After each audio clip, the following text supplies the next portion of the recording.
திமுக சார்பில் மூத்த வழக்கறிஞர் சிறுபான்மை சமூகத்தைச் சேர்ந்த பெண் கவிஞர் பல ஆண்டு கட்சிக்காரருக்கு மாநிலங்களவை தேர்தலில் போட்டியிட வாய்ப்பளிக்கப்பட்டிருக்கிறது. அவர்களின் பின்புலம் என்ன என்பது குறித்து இந்த தொகுப்பில் பார்க்கலாம். திமுக மாநிலங்களவை எம்பியாக இருக்கும் வழக்கறிஞர் வில்சனுக்கு மீண்டும் வாய்ப்பு வழங்கப்பட்டுள்ளது. இவர் 2019ஆம் ஆண்டு முதல் திமுகவின் மாநிலங்களவை உறுப்பினராக இருக்கிறார். இந்தியாவின் கூடுதல் சொலிசிட்டர் ஜெனரலாகவும் தமிழ்நாட்டின் கூடுதல் வழக்கறிஞர் ஜெனரலாகவும் பணியாற்றி நீதித்துறையில் அனுபவமிக்கவராக இருப்பவர் வில்சன். குறிப்பாக மறைந்த முன்னாள் முதலமைச்சர் கருணாநிதியின் நினைவிடத்தை மெரினாவில் அமைக்க சட்ட போராட்டம் நடத்தி வெற்றி பெற்றவர் வில்சன் என்பது குறிப்பிடத்தக்கது.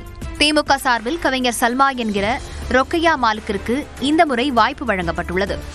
இஸ்லாமிய பெண்ணான கவிஞர் சல்மா திருச்சி மாவட்டம் பொன்னாம்பட்டி பேரூராட்சி தலைவராக பணியாற்றியவர். 2006இல் மருங்காபுரி தொகுதியில் திமுக சார்பில் போட்டியிட்ட சல்மா வெற்றி வாய்ப்பை இழந்தார்.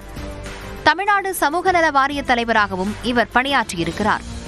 கவிதை, நாவல் என பல்வேறு தளங்களில் சல்மாவின் படைப்புகள் பல உலக மொழிகளில் மொழிபெயர்க்கப்பட்டுள்ளன.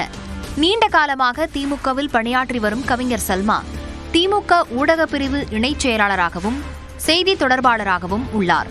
மேலும் திமுகவின் நீண்டகால களப்பணியாளரான SR சிவலிங்கத்துக்கும் மாநிலங்களவை தேர்தலில் போட்டியிட வாய்ப்பு வழங்கப்பட்டுள்ளது. SR சிவலிங்கம் திமுகவின் சேலம் கிழக்கு மாவட்ட செயலாளராகவும் இருக்கிறார். 1989 மற்றும் 1996ஆம் ஆண்டுகளில் இவர் சட்டமன்ற உறுப்பினராக தேர்ந்தெடுக்கப்பட்டவர் என்பது குறிப்பிடத்தக்கது. மிகப்பெரிய பொறுப்பும் வாய்ப்பும் வழங்கப்பட்டிருப்பதாகவும் அதனை சரியாக பயன்படுத்தி மக்களின் குரலாக ஒலிப்பேன் என்றும் மாநிலங்களவை திமுக வேட்பாளர் கவிஞர் சல்மா தெரிவித்திருக்கிறார். நியூஸ் 18 தமிழ்நாடு தொலைக்காட்சிக்கு அளித்த பேட்டியில் அவர் இதனை கூறியிருக்கிறார். 5 வருடம் நான் பேரூராட்சி தலைவியாக மக்கள் பணியாற்றி இருக்கிறேன். சமூக நல வாரிய தலைவியாக 5 வருடம் திராவிட முன்னேற்ற கழகத்தினுடைய ஆட்சியில் மக்களுக்கான பெண்களுக்கான பல்வேறு பணிகளை ஆற்றியிருக்கிறேன். கழகம் அந்த வாய்ப்பையும் தந்தது. இப்பொழுது இன்னொரு வாய்ப்பை, மிகப்பெரிய வாய்ப்பையும் பொறுப்பையும் தந்திருக்கிறார்கள்.